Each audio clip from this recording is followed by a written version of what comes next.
Assalamualaikum warahmatullahi wabarakatuh. Hamdan wa syukranillah. Salatan wa salaman ala rasulillah wa ala alihi wa sahbihi wa mawalah. Puji syukur kita aturkan kepada Allah subhanahu wa ta'ala yang telah memberikan kita kenikmatan, memberikan kita kesempatan sehingga pada pagi hari ini kita bisa melanjutkan pelajaran kita tentang Khalifah Umar bin Khattab. Nah, pada saat ini kita akan menyampaikan tentang pencapaian sistem kenegaraan pada masa Umar bin Khattab. Tapi sebelumnya marilah kita mulai dengan basmalah bersama-sama. Bismillahirrahmanirrahim. Raditu billahi rabba wa bil islami dina wa bi Muhammadin nabiyya wa rasulah. Rabbi zidani ilma warzuqni fahma. Bagaimana kabarnya anak-anak sekalian? Semoga dalam lindungan Allah Subhanahu wa taala dan keadaan sehat selalu.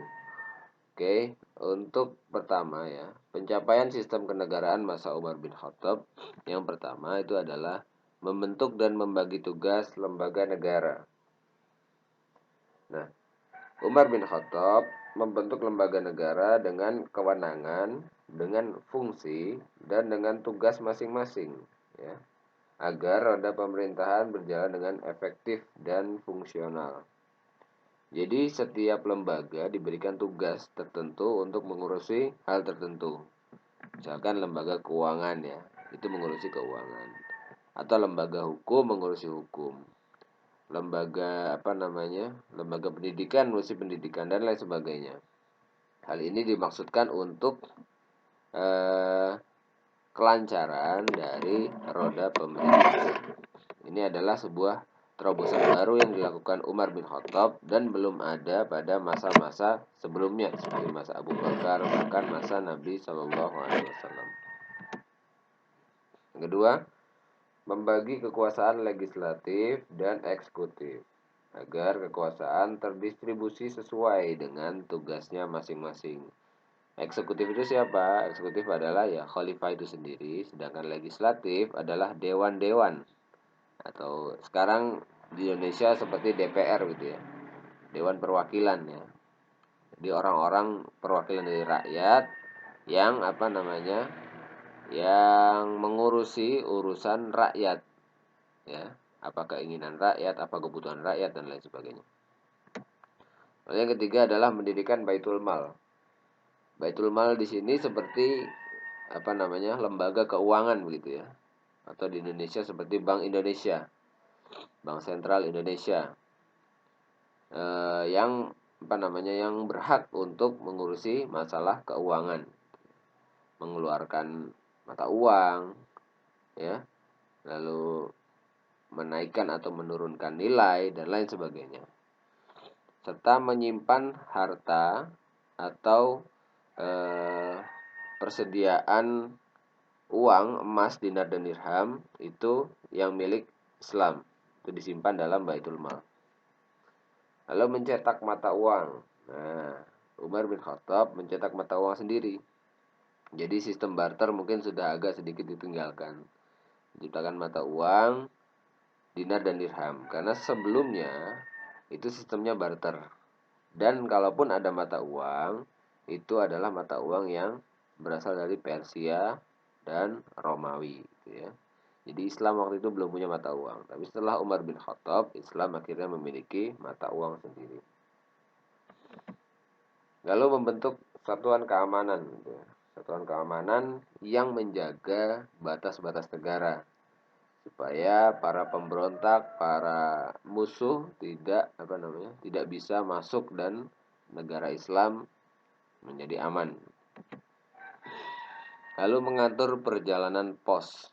Nah, mengatur perjalanan pos ini adalah tentang surat menyurat. Karena pada saat itu alat komunikasi atau teknologi informasi yang paling canggih itu adalah surat begitu ya. Makanya ini menjadi penting untuk mengatur perjalanan pos. Bagaimana surat bisa sampai kepada tujuannya. Karena saat itu untuk mengirim surat saja dibutuhkan waktu yang sangat lama perjalanan darat, menggunakan onta, membelah gurun pasir, dan lain sebagainya. Nah, hal ini diatur sedemikian rupa oleh Umar bin Khattab menjadi sesuatu yang bagus gitu ya, perjalanan posnya. Lalu menetapkan tanggalan Hijriyah. Nah, ini adalah penetapan tanggalan Hijriyah oleh Umar bin Khattab menjadi 12 bulan di sana. Ya, dimulai dari pada hijrahnya Nabi dari Mekah ke Madinah. Itu adalah awal tahun Hijriyah. Lalu menjaga stabilitas harga barang. Jadi tidak ada harga barang yang inflasi atau naik tinggi seperti di Indonesia ya. Cabai naik tinggi tiba-tiba, daging naik tinggi atau BBM naik tinggi. Itu di sana pada masa Umar dijaga betul supaya masyarakat tetap bisa menikmati apa yang mereka butuhkan tanpa harus mengeluarkan biaya yang mahal. Lalu yang terakhir, menghapuskan perkawinan mut'ah atau pernikahan mut'ah. Pernikahan mut'ah ini adalah sebuah pernikahan di mana tujuannya itu hanya untuk bersenang-senang. Nah, di dalam ajaran Islam sendiri, perkawinan itu atau pernikahan tujuannya bukan untuk bersenang-senang, tapi untuk beribadah, untuk membangun rumah tangga, untuk mendidik anak dan lain sebagainya. Hal ini dihapuskan oleh Umar bin Khattab di mana perkawinan mut'ah itu hanya untuk bersenang-senang. Dan apabila sudah puas itu bisa untuk cerai. Tidak begitu ya perkawinan yang dalam Islam. Oke, baik. Ini adalah 9 pencapaian sistem kenegaraan masa Umar bin Khattab. Marilah kita akhiri dengan bacaan hamdalah bersama-sama. Alhamdulillahirabbil alamin. Subhanakallahumma wa bihamdika asyhadu an la ilaha illa anta astaghfiruka wa atubu ilaik. Assalamualaikum warahmatullahi wabarakatuh.